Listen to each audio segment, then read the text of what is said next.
Olá, graça e paz, meu amado irmão, minha amada irmã em Cristo Jesus, família, auxílio ao Mestre. Tudo bem? Estamos de volta para realizar mais um programa nesse projeto Auxílio ao Mestre.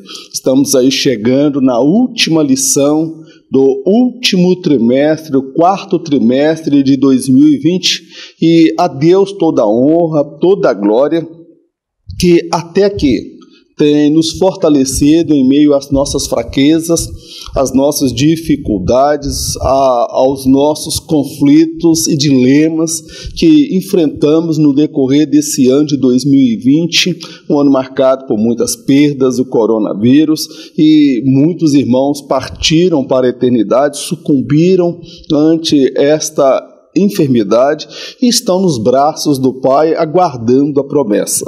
Não foi fácil para mim esse ano de 2020 produzir o conteúdo do terceiro e do quarto trimestre. Teve momentos que eu achei que eu não iria conseguir e confesso aos amados irmãos e irmãs que no decorrer desse quarto trimestre eu achei que eu não conseguiria, em virtude das minhas limitações físicas, o tratamento que eu estou fazendo, mas Deus, por diversas vezes, me provou e demonstrou que esta obra é dele, não é minha, que ele me deu unção, capacidade para produzir esse conteúdo. A ele toda a honra, toda a glória e todo louvor.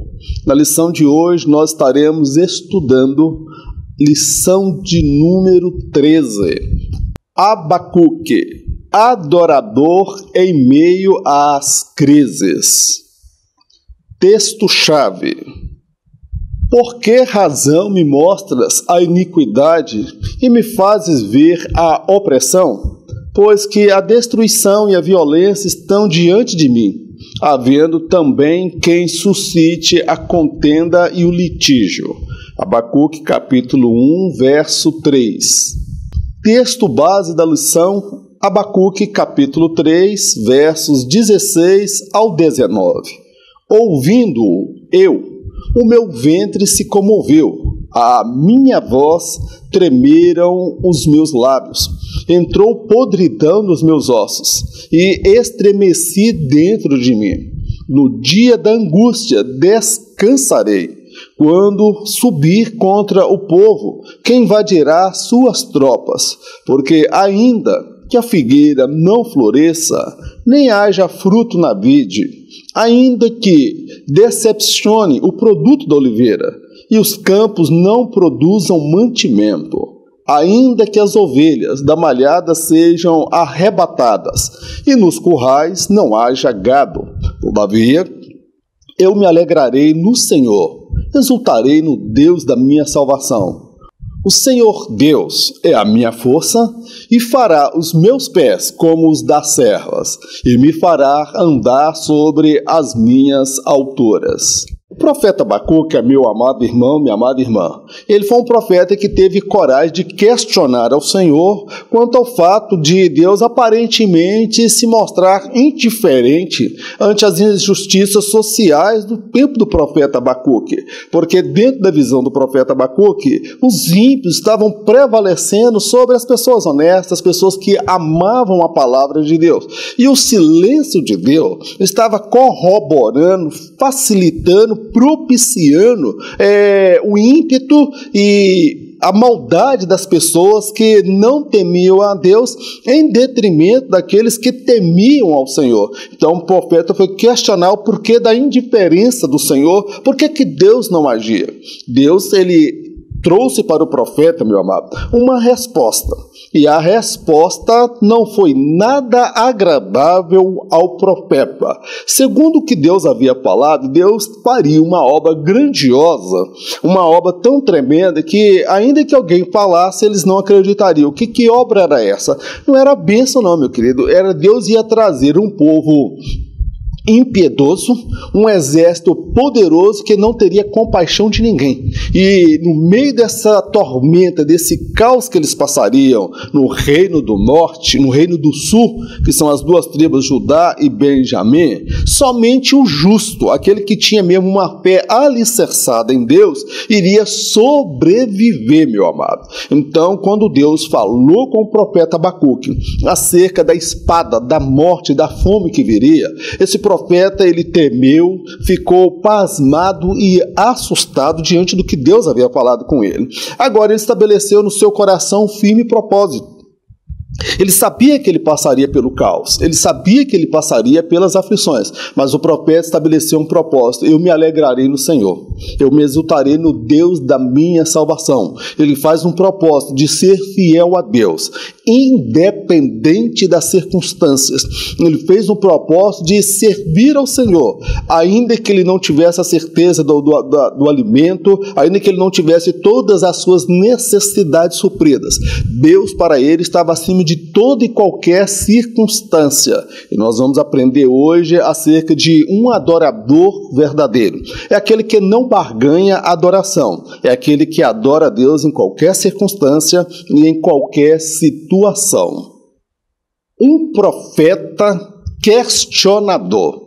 Nesta primeira sessão da lição, nós vamos compreender que o profeta Abacuque, ele diferencia de vários outros profetas pela sua capacidade de questionar a Deus. Nós somos ensinados dentro da religião que questionar a Deus é pecado. Agora, questionar a Deus, ele não é pecado se nós o fazemos de forma respeitosa, como fez o profeta Abacuque, como fez Jó. Ele foi questionar a Deus para compreender, como fez Josué, que também questionou a Deus. Lá em Malaquias, o Senhor manda fazer prova dele. Então não é pecado questionar a Deus. E nós vamos ver o profeta Abacuque. Ele era um profeta que tinha uma alma inquietante. Algo estava tirando a paz. Algo fugia ao seu entendimento e à sua compreensão. E ele vai questionar a Deus e Deus fala com o profeta. Uma alma inquietante.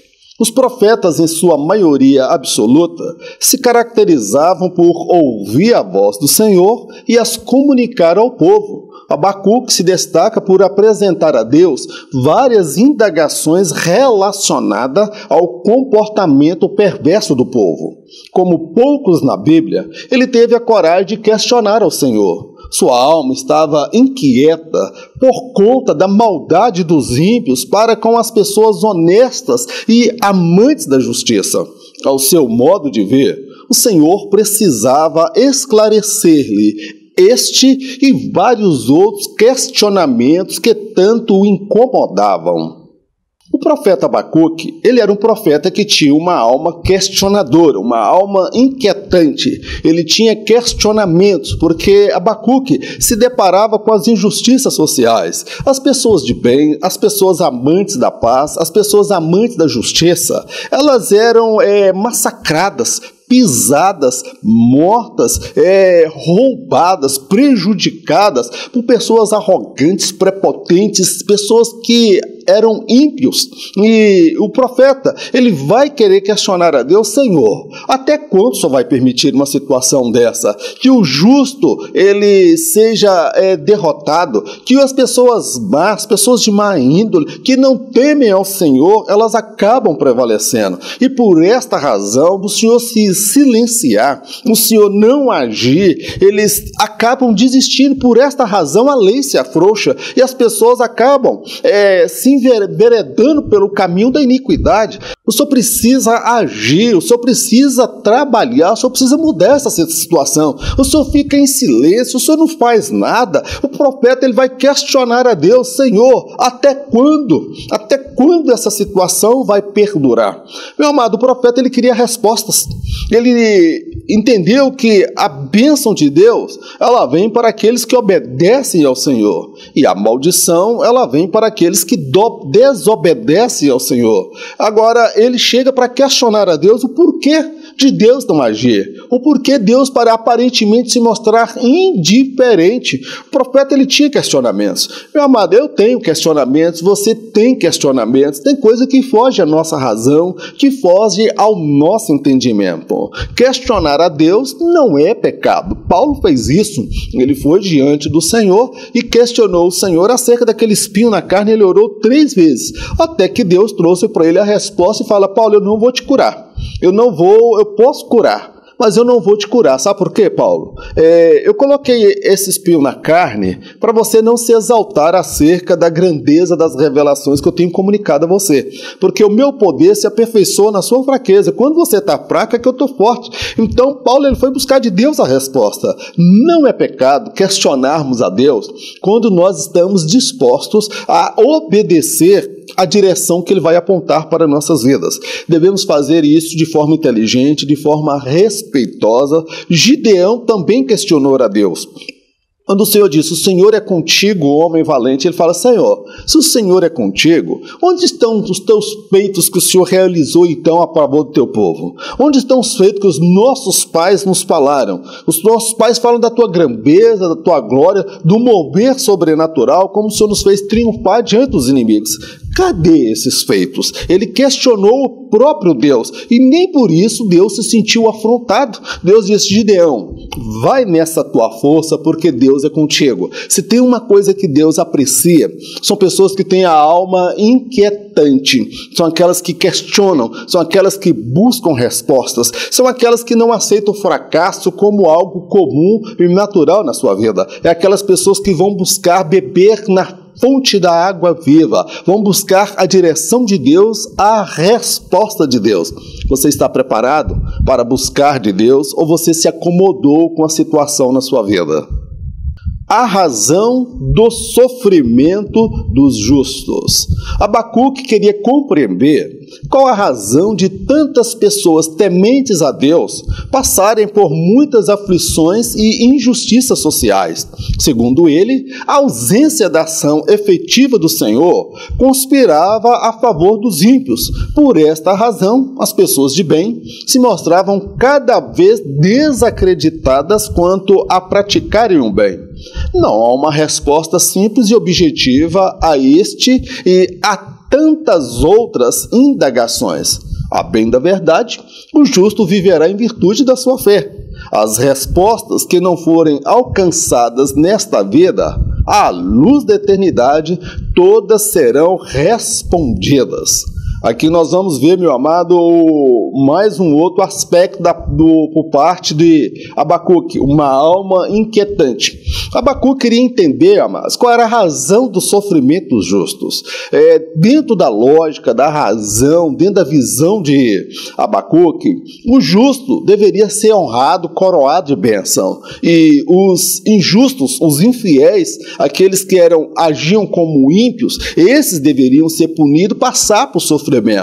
Dentro do entendimento, da compreensão de Abacuque, o justo jamais deveria ser oprimido por pessoas maldosas, por pessoas que não temiam a Deus, por aqueles que não mediam as consequências dos seus atos, que matavam, que roubavam, que se aproveitavam, tiravam vantagem de pessoas mais simples, talvez até desfavorecidas. O profeta foi querer compreender o porquê da razão do sofrimento dos justos. Meu querido, ao longo da história, do relato bíblico, muitas pessoas questionaram a Deus. Jó, ele queria compreender a razão de todo aquele mal sobre a sua vida.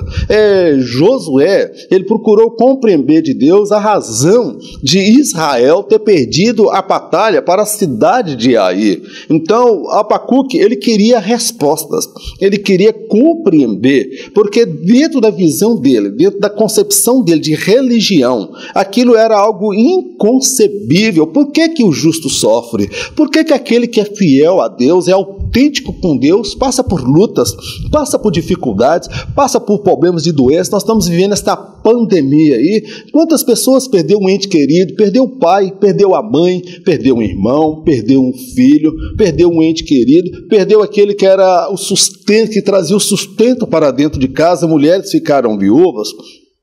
E a pessoa está à procura de respostas. Pessoas que perderam um ente querido de forma brutal, de um acidente, de um desastre, uma bala perdida, de forma violenta. E nós ficamos perguntando qual a razão do sofrimento dos justos, meu amado. Eu posso afirmar aos irmãos que não é uma resposta muito fácil de se dar. Não é uma resposta, porque envolve várias questões, amados, que fogem ao nosso entendimento. Nós temos que confiar naquilo que diz a palavra de Deus, que todas as coisas cooperam para o bem daqueles que amam a Deus, para aqueles que são chamados segundo o seu propósito. Jó passou por perdas terríveis, dor, perdeu a saúde, perdeu o vigor, mas ele não perdeu a fé. Ele questionava a Deus, ele queria respostas. Então, o que eu posso dizer para os irmãos?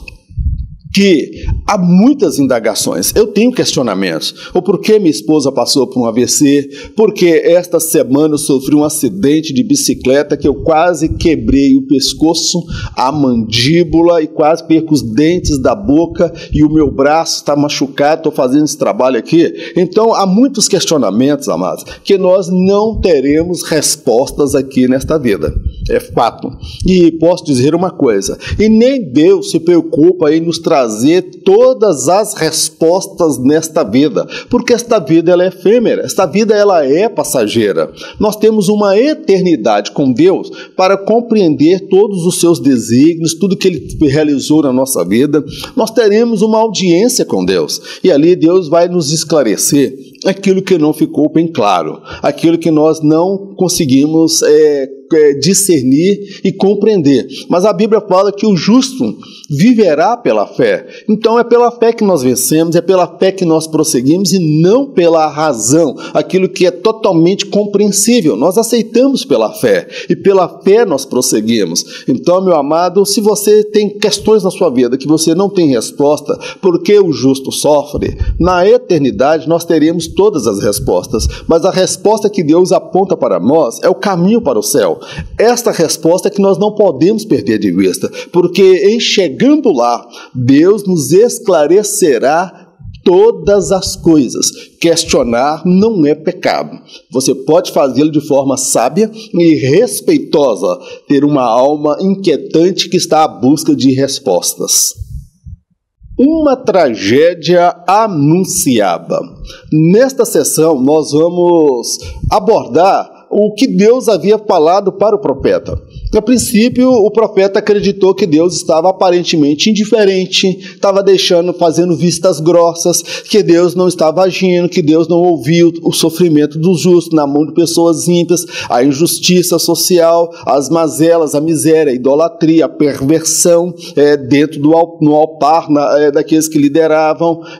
Agora, Deus traz a resposta para ele, falou, olha aqui, eu vou realizar uma obra tal, eu vou fazer uma faxina, eu vou trazer a justiça sobre esse povo, que quando contar, ninguém vai acreditar. Todos vão ficar maravilhados, pasmados, assustados com o que eu estou para fazer. Eu estou para trazer uma nação aqui poderosa, ímpia, que não tem compaixão de ninguém. Eles são atrevidos, são arrogantes, eles são soberbos, e eu vou entregar a cidade santa, Jerusalém, na mão deste povo que vai destruir o santo templo, vai saquear, vai matar, vai fazer coisas terríveis, o que eu estou para fazer. Então Deus falou para o profeta acerca das consequências do pecado e da apostasia do povo. Então nós vemos aí uma tragédia anunciada.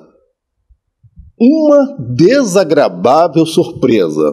O Senhor havia dito, vede entre os gentios e olhai, e maravilhai-vos, e admirai-vos, porque realizarei em vossos dias uma obra que vós não crereis quando for contada. Nenhum judeu acreditava que seria possível a queda de Jerusalém. Conforme pensavam, o Senhor estava no templo e por esta razão o mal jamais os alcançaria. De nada adianta templos magníficos se Deus não estiver habitando nos corações dos fiéis. É vã uma suposta fé que não leva o homem a viver uma vida santa, reta e justo aos olhos dos homens e do Senhor. Deus estava preparando uma surpresa desagradável. Alguém lê esse versículo e fala: olha, vede a obra que realizo no meio de vós, maravilhais, porque quando eu fizer, vocês não crerão. Então alguém pega esse versículo e acha que Deus está falando de bênção, mas aqui não era de bênção. Deus estava anunciando, irmãos, a justiça dele que estava vindo sobre Israel.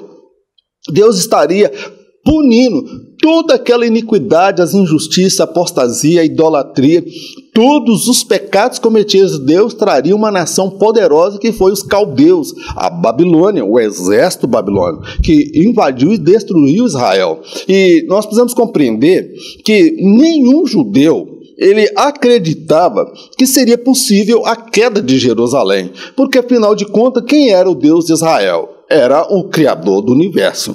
E por esta razão, o povo acreditava: não, Deus está no templo aqui. Nós podemos pecar, nós podemos envolver com idolatria, nós podemos fazer o que bem desejamos e Deus não vai nos punir, porque quando o inimigo vier, Deus vai guerrear por nós, Deus vai nos dar vitória, porque esse templo do Senhor, templo do Senhor é este. E o povo virou mero religioso. O povo perdeu o temor de Deus e acreditava que Deus estava preso dentro do templo, que nenhum mal alcançaria eles. Então eles estavam convictos que poderiam viver uma vida de permissividade, uma vida de pecado, uma vida reprovada por Deus, e ainda assim Deus proteger esse povo. Meu querido, eles estavam tanto que equivocados, eles não conheciam a natureza de Deus, eles não conheciam a justiça de Deus, e Deus iria surpreendê-los,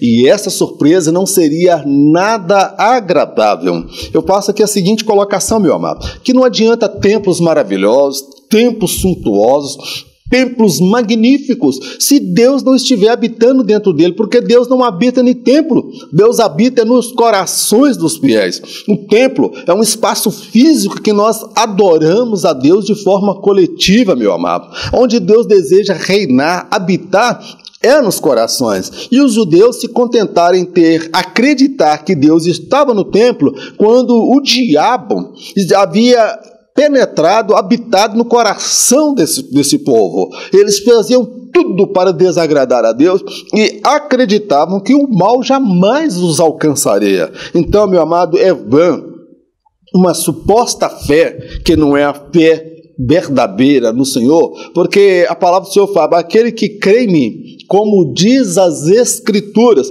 Então, a fé, ela não é crer por crer. A fé, ela nos leva a obedecer a lei, os mandamentos e os estatutos do Senhor. Então, uma fé que não me leva a viver uma vida santa, uma vida reta, pura, diante dos homens e diante de Deus, não é uma fé verdadeira, é uma mera religiosidade. E Deus, ele não é religioso. Deus, ele está à procura de homens e mulheres que se proponham a viver uma vida reta, santa, pura e separada diante dos homens e diante dele. A terrível crise alimentar. O profeta Abacuque havia previsto uma crise terrível de alimento que viria sobre Israel em um futuro próximo. Toda a produção de figos, uvas, azeite e grão seria afetada diretamente por conta do cerco que estava por vir. Quanto ao rebanho, como as ovelhas e o gado, estes morreriam de fome ou seriam roubados. Não se pode atribuir ao diabo a razão de todos os fracassos, as derrotas decorrentes da desobediência a Deus. A quem tenha mais medo de uma galinha preta em uma encruzilhada do que pecar contra o Senhor. O Senhor havia dito por intermédio do profeta que haveria uma fome. Compreenda uma coisa, Era uma sociedade que vivia em torno da agricultura. Eram pessoas que viviam da plantação, eram pessoas que viviam da criação de gados, de ovelhas, de bois e animais. Então, compreenda que aquela economia ela seria totalmente devastada e abalada. Então, o que nós falamos de crise alimentar? A crise alimentar é uma característica de um povo, de uma nação ou de um país que ele não consegue assegurar aos seus cidadãos o alimento. Então, a insegurança ou a crise alimentar é não ter comida para colocar na mesa dos cidadãos, daqueles que pertencem àquele país. Então o profeta havia profetizado na direção de Deus que viria sim uma terrível crise alimentar, e com a crise alimentar iriam ocorrer muitas mortes, homens, mulheres e crianças, desespero, aquela situação que nós vimos lá em Samaria, de mãe cozinhar os próprios filhos, porque no desespero as pessoas perdem a razão. Então, meu amado, Deus usou o profeta e falou acerca desta crise. Esta crise, amados, ia atingir diretamente a produção, por exemplo, de figos,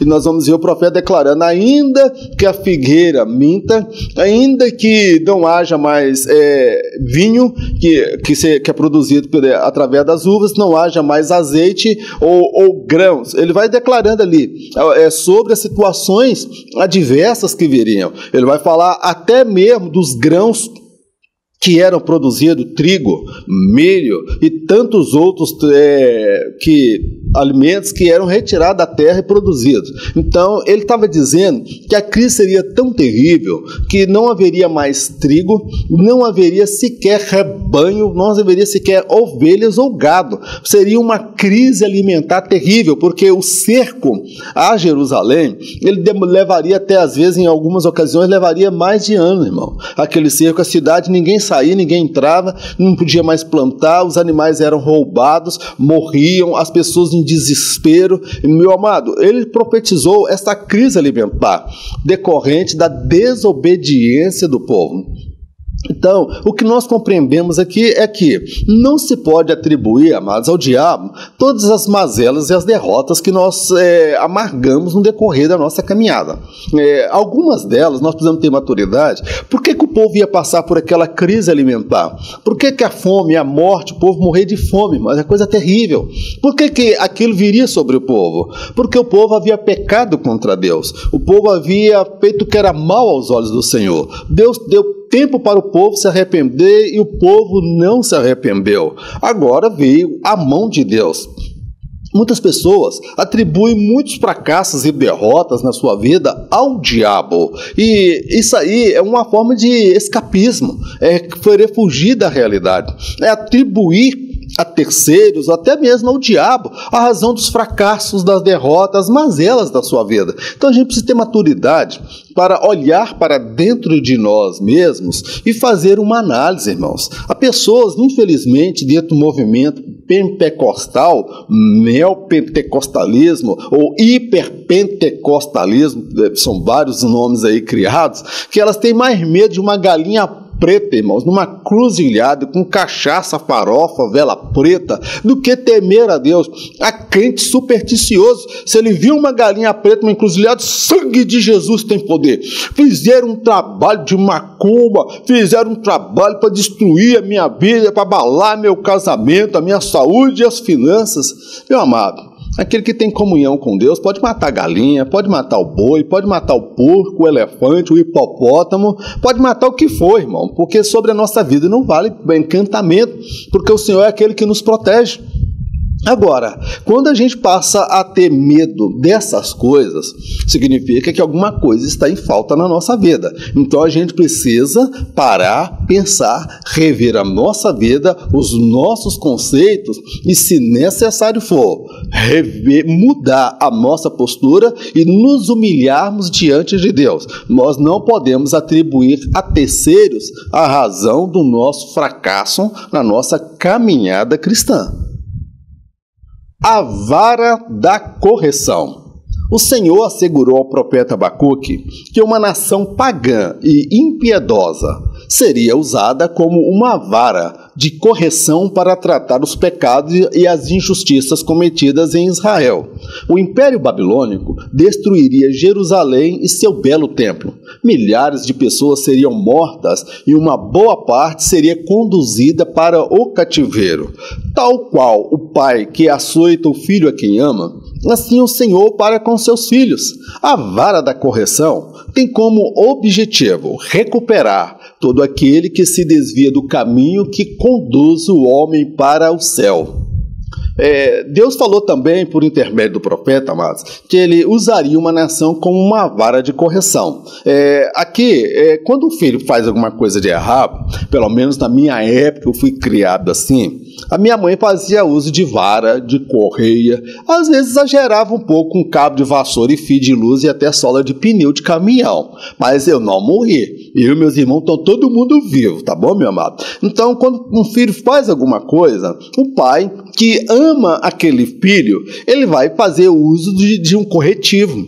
E no meu caso, na minha época, era vara de goiaba, vara de abacate, como eu tenho falado com os irmãos aqui, e não morri. Às vezes era corrião, meu pai pegava o corrião, entendeu? Chinelo não, chinelo faz o filho ficar mais sem vergonha ainda, tá bom? Então, Deus ele faz a mesma coisa. Deus ele corrige, disciplina, usa a vara da correção para recuperar o filho problemático, o filho que está se desviando, o filho que está se pervertendo, o filho que está se afastando dele. Então Deus vai lá porque Deus ama, porque Deus é misericordioso para que a alma dele não pereça no inferno. E Deus não desistiu de Israel, mas Deus ia tratar com Israel e passar Israel por um corretivo. Ele passou por uma disciplina severa, 70 anos no cativeiro babilônico. 70 anos, por Deus trabalhando com ele, para ele aprender. É como se você fizesse um castigo para o seu filho, para a sua filha. Além de você usar a vara, você deixasse ele 1 ano, 2 anos, sem usar o smartphone, sem ter acesso ao computador. Esse seria uma pena dura, não é? Você quer punir um menino hoje? Tira o tablet dele, tira o smartphone, tira a internet, tira o computador, tira as regalias e põe ele de castigo, deixa aí 2 meses, 3 meses, quem sabe? Aí é a direção de Deus para a sua vida, como você tratar com a sua família, como você criar seus filhos. Então, Deus usou Babilônia como uma vara para corrigir Israel. E Deus assim o fez no objetivo de recuperar Israel. Israel, depois de passar pela vara da correção, meu amado, passar por todas aquelas adversidades, morte, destruição, templo incendiado, a cidade santa foi destruída, que era Jerusalém, e Deus, amado, permitiu o povo ir para o cativeiro, mas Deus foi junto com o povo no cativeiro. Deus não desamparou esse povo, não.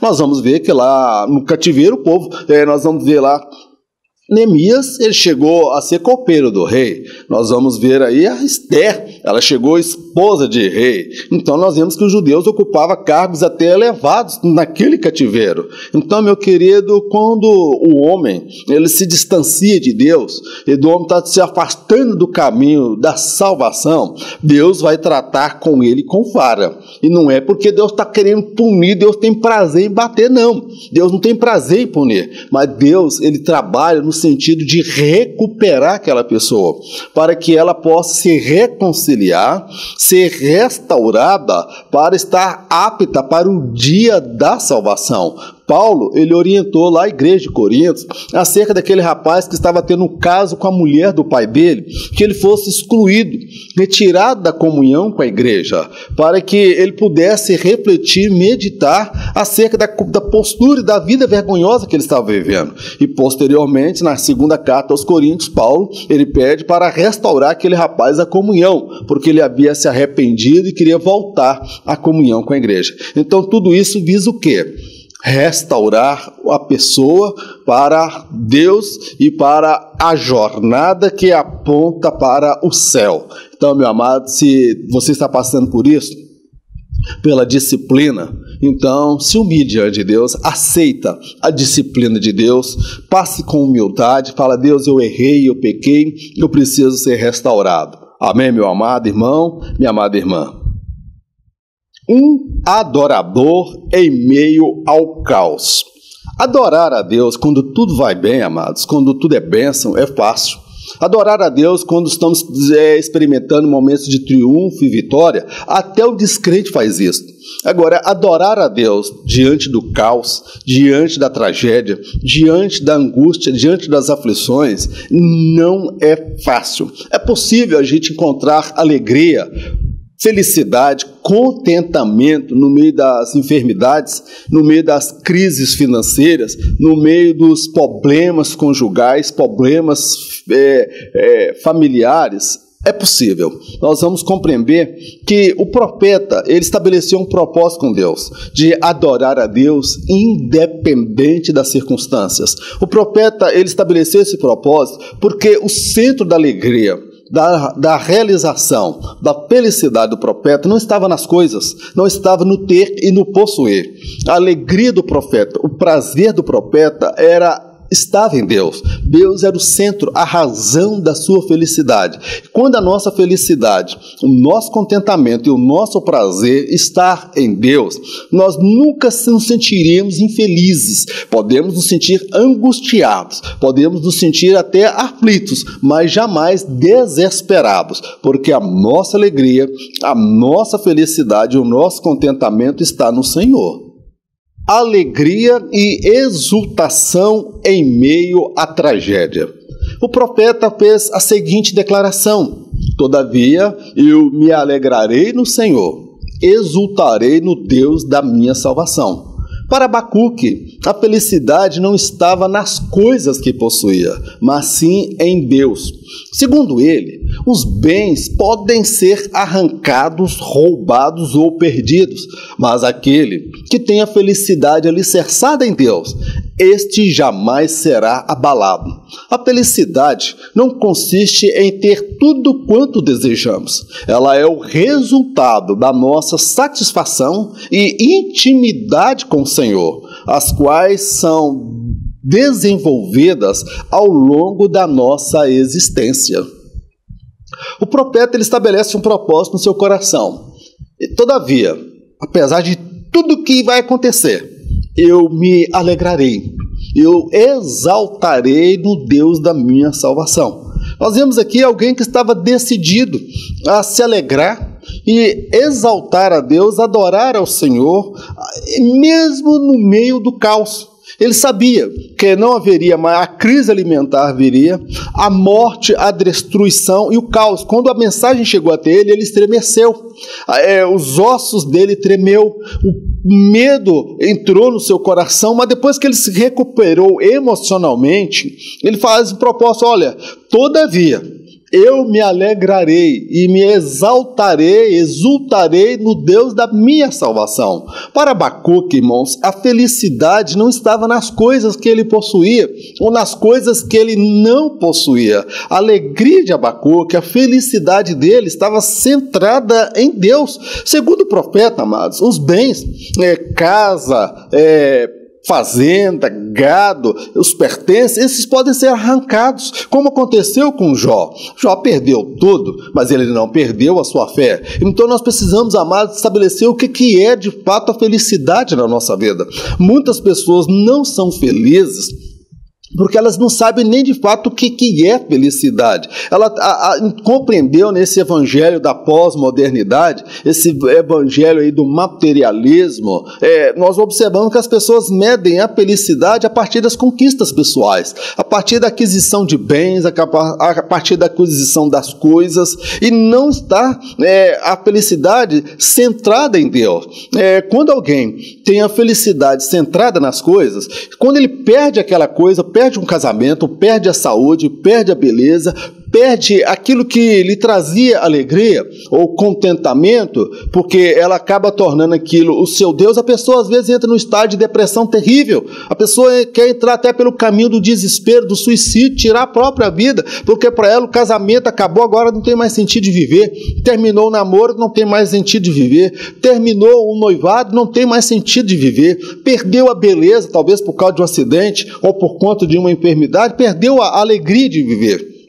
O profeta Abacuque, ele tinha em Deus o centro da sua felicidade e do seu contentamento. Porque a felicidade, amados, ela não consiste naquilo que nós temos. Porque Jó, ele dizia, olha, nu eu cheguei nesse mundo. E sem nada eu vou partir desse mundo. Esse é fato. Nós chegamos nesse mundo sem nada e nós não vamos levar nada desta vida. Senão a fé, a esperança e o amor. Então a felicidade, ela não pode estar centrada nas coisas, irmãos. Nós podemos perder tudo. Perder a saúde, perder o vigor, perder a beleza, pode perder até o casamento, perder um filho, pode perder o emprego, perder casa, perder tudo nesta vida. Mas nós não podemos perder o quê? A nossa fé em Deus, porque é esta fé que nos leva a ter contentamento. Nós não somos masoquistas, nós não gostamos de sofrer.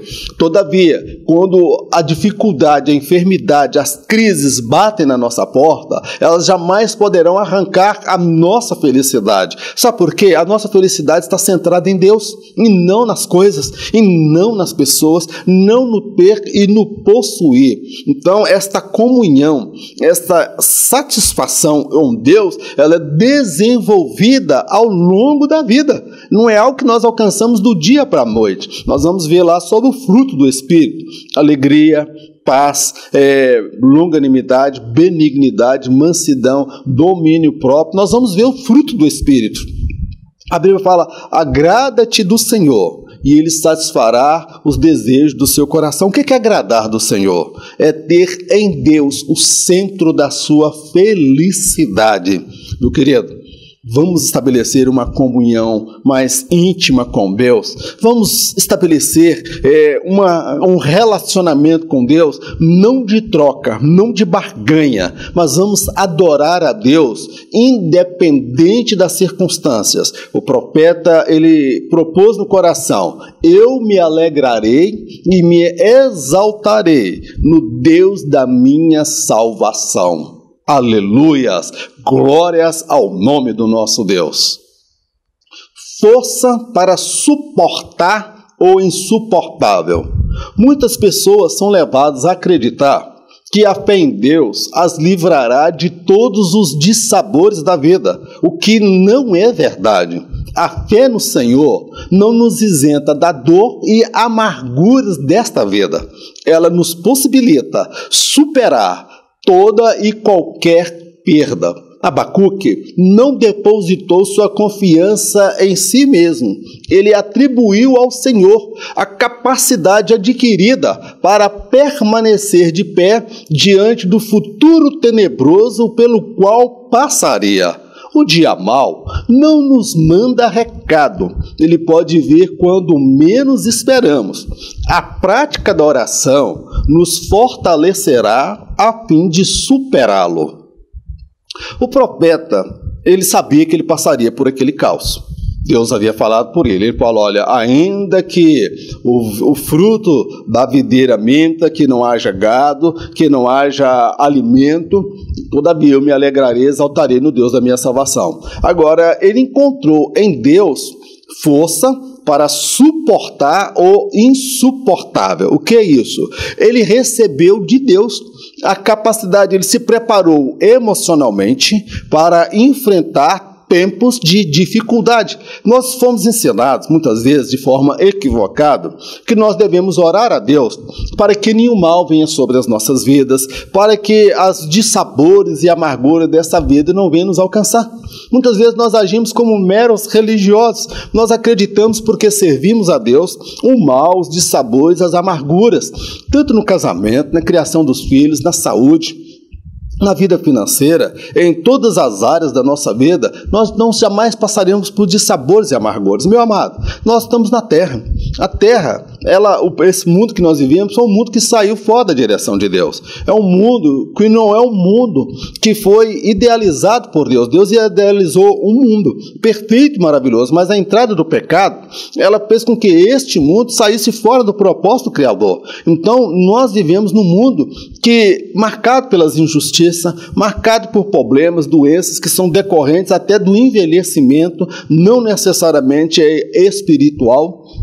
Então nós precisamos ter essa compreensão. Então o que é que Deus fará? Deus, ele nos dará força para suportar situações que, se não fosse a presença dele, elas seriam insuportáveis. Então ele vai nos dar força e graça. Então a fé no Senhor, meu amado, ela não vai nos isentar dos dissabores, das amarguras e das dificuldades desta vida. Ela vai nos fortalecer, ela vai nos capacitar e nos possibilitar superar as dificuldades e os problemas que virão sobre as nossas vidas. Então, Abacuque, ele não depositou a confiança na capacidade dele. Olha, eu sou forte, eu sou resiliente, eu consigo me adaptar a qualquer situação e venha o que vier, eu vou permanecer de fé. Não, ele não confiou na capacidade dele, ele confiou na misericórdia de Deus. Ele sabia que Deus era poderoso para fortalecê-lo, para ele superar o caos que viria. O profeta, não, Deus, retire esse caos que está por vir. Deus, eu não pequei contra o Senhor. O profeta, em momento nenhum, ele questiona a Deus o porquê dele passar por aquela situação. Mas ele sabia. Ele disse: o Senhor é a minha força, o Senhor é a minha fortaleza, o Senhor é o meu refúgio. Meu querido, nós precisamos ter em Deus. A Bíblia fala: o Senhor é o nosso refúgio, a nossa fortaleza, socorro bem presente na hora da angústia. A presença de Deus na nossa vida não é necessariamente a ausência de aflições, de sabores e amarguras que nós iremos passar nesta vida. Então, eu destaco aqui mais uma outra coisa: o dia mau, como ele pode vir no momento que nós menos imaginamos, irmão. O dia mau é aquele dia que você acorda de manhã, fez o seu café, saiu para trabalhar, despediu da sua esposa, dos seus filhos, e você vai seguir a sua jornada. E de repente, algo inesperado quebra a sua rotina, quebra talvez um pouco o seu ambiente de paz, e você se depara com um dia mau. É aquele dia que não manda recado, é aquele dia que te pega de surpresa como um furacão, como um raio, meu amado, como uma tempestade. Quando você vê, meu amado, o mundo parece que virou de cabeça para baixo e você fica: meu Deus, o que está acontecendo? Cadê o Senhor? Eu sofri um acidente esta semana, porque eu bati com o rosto numa grade, que eu quase quebrei o pescoço. Estou com essa a mandíbula dolorida aqui, tem marca aqui no meu braço, também está marcado. Quase quebrei o pescoço, a mandíbula, ia perder os dentes da boca. Perdi o meu celular, na hora que eu tomei a queda, eu não vi o aparelho, e para a glória de Deus, Deus me preservou de quebrar a mandíbula, quebrar o pescoço e quebrar os dentes da boca, e pela misericórdia o celular voltou na minha mão no mesmo dia. Então o que eu compreendo, meu amado? Que nós não sabemos quando virá o dia mau. Nós devemos o quê? Ter uma vida de oração, comunhão com o Senhor, ter depósito com Deus, buscar a Deus como Jó fazia. Ele buscava a Deus continuamente. Quando veio o dia mau, e que dia terrível que Jó viveu, ele tinha reserva, ele estava preparado, amado. E há crentes, quando passa pelo dia mau, sai arrancando os cabelos da cabeça, sai desesperado: eu vou sair da igreja, eu não vou mais seguir a Deus. Espera lá, meu irmão, todos nós estamos sujeitos a passar pelo dia mau, um dia de uma tragédia, um dia que acontece justamente aquilo que você temia. Meu querido, nós temos que estar preparados, porque quando nós estamos firmados, temos comunhão com o Senhor, Ele vai nos fortalecer para suportar situações um tanto que insuportáveis. O desafio de caminhar na fornalha da aflição. O livro de Abacuque se encerra com as declarações do profeta: o Senhor Deus é a minha força, e fará os meus pés como os das servas, e me fará andar sobre as minhas alturas. O profeta estava convicto que não passaria sozinho pela fornalha da aflição. O Senhor caminharia com ele lado a lado. O salvo em Cristo não tem prazer em passar por lutas e adversidades. Todavia, ele encontra no Senhor o gozo, a paz e a segurança que o mundo e mais ninguém pode lhe oferecer. Os verdadeiros adoradores adoram até no meio do fogo.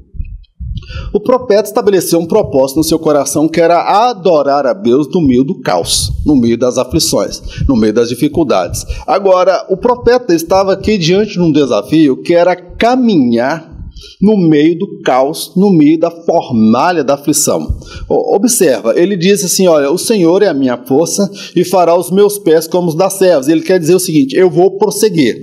Essa aflição, esse caos, esta pandemia, esse coronavírus, nada vai me parar. Eu vou caminhar diante do meu Deus. Eu não vou aposentar a minha fé. Eu vou prosseguir na minha caminhada.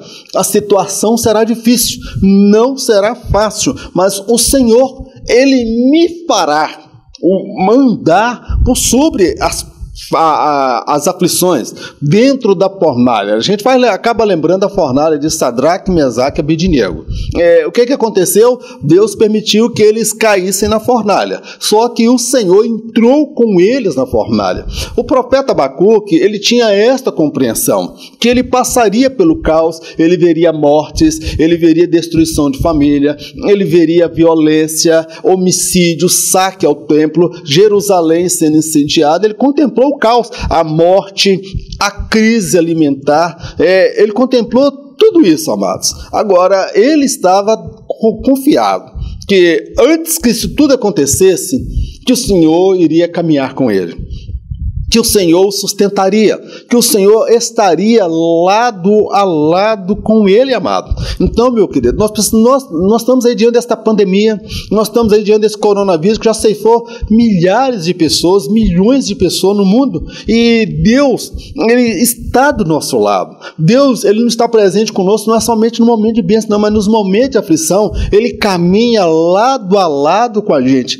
Então, salve em Cristo, nós não temos prazer no pecado, nós não temos, na verdade, prazer na luta, nós não temos prazer na adversidade. Agora, todavia, amados, nós encontramos no Senhor gozo, paz e segurança, que o mundo não pode, o governo não pode, Bolsonaro não pode estabelecer paz e segurança e dar gozo, alegria, contentamento para as pessoas. Ele está como o líder desta nação, mas é limitado. Somente Deus pode nos dar a paz, o gozo, contentamento, pode nos dar segurança nesses tempos de adversidade que nós estamos vivendo. Tempos de incerteza, há pessoas que estão em pânico, há pessoas que estão desesperadas, depressivas, porque estão com medo da morte. Meu querido, aquele que anda com Deus, ele precisa compreender que Deus está do lado dele, não é somente no momento de bênção. Deus está do seu lado até no leito de enfermidade, até quando você geme de dor, até quando lágrimas correm dos seus olhos, até quando o amanhã parece ser incerto. Deus está do nosso lado. O profeta tinha esta convicção: ele fará os meus pés como os das servas e me fará andar sobre as minhas alturas. Aquilo que eu não tenho capacidade de andar, de caminhar, superar, o Senhor fará por mim, pois contigo saltarei muralhas e destruirei exércitos. Meu querido, Deus está do nosso lado nesse tempo de pandemia, nesse tempo de incerteza, nesse ano de 2020, muitos sucumbiram, muitos partiram para a eternidade, muitos perderam emprego, muitos cometeram suicídio, tiraram a própria vida, muitos estão em desespero completo, amados. Mas nós que servimos a Deus, nós temos que voltar as nossas atenções. Senhor, me fortalece.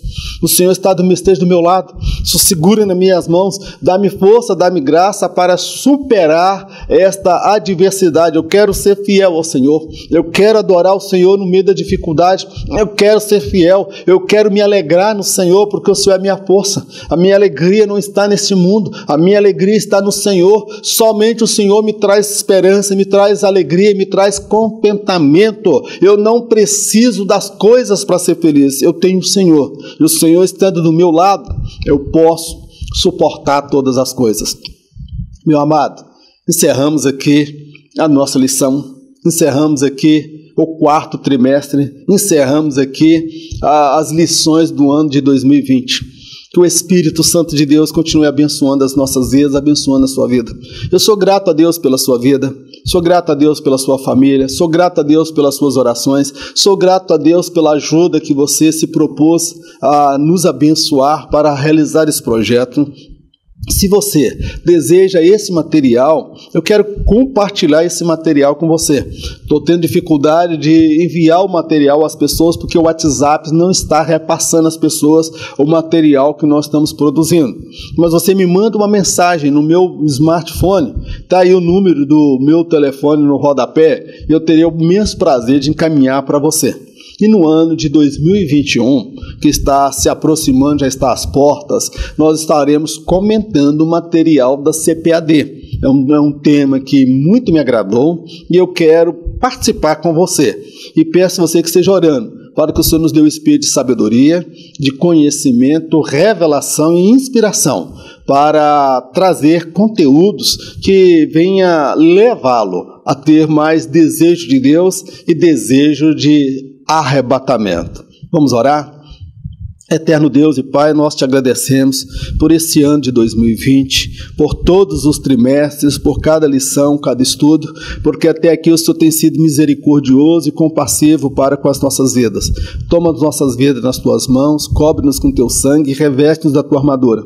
Ensina-nos a ser adorador verdadeiros e autênticos no meio da dor, no meio da angústia, nos dissabores, das amarguras, no meio das crises, ó Pai. Ensina-nos a estabelecer um vínculo de comunhão com o Senhor. O profeta Abacuque propôs no seu coração ser fiel, adorar ao Senhor no meio das adversidades, das dificuldades. Fica conosco, meu Pai, dá-nos a tua bênção, abençoa, dá-nos uma virada de ano abençoado, um Natal abençoado, meu Deus, um ano de 2021 cheio de experiência com o Senhor, e prepara-nos para o encontro com o Senhor por sobre as nuvens.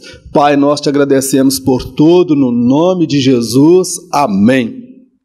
Que o grande amor de Deus, a graça do nosso Senhor e Salvador Jesus, as doces consolações do Espírito Santo de Deus, seja com todo o povo de Deus, não somente hoje, mas para todos sempre. Em nome de Jesus, amém. Glórias a Deus. Em caso de arrebatamento, eu não estarei aqui para ministrar as lições do ano de 2021. Amém? Amém, nada. Em caso de arrebatamento, nem eu e nem você estaremos aqui para a próxima lição, porque nós nos encontraremos com o nosso Senhor por sobre as nuvens. Fique na paz, Deus te abençoe e até o ano que vem, em nome de Jesus.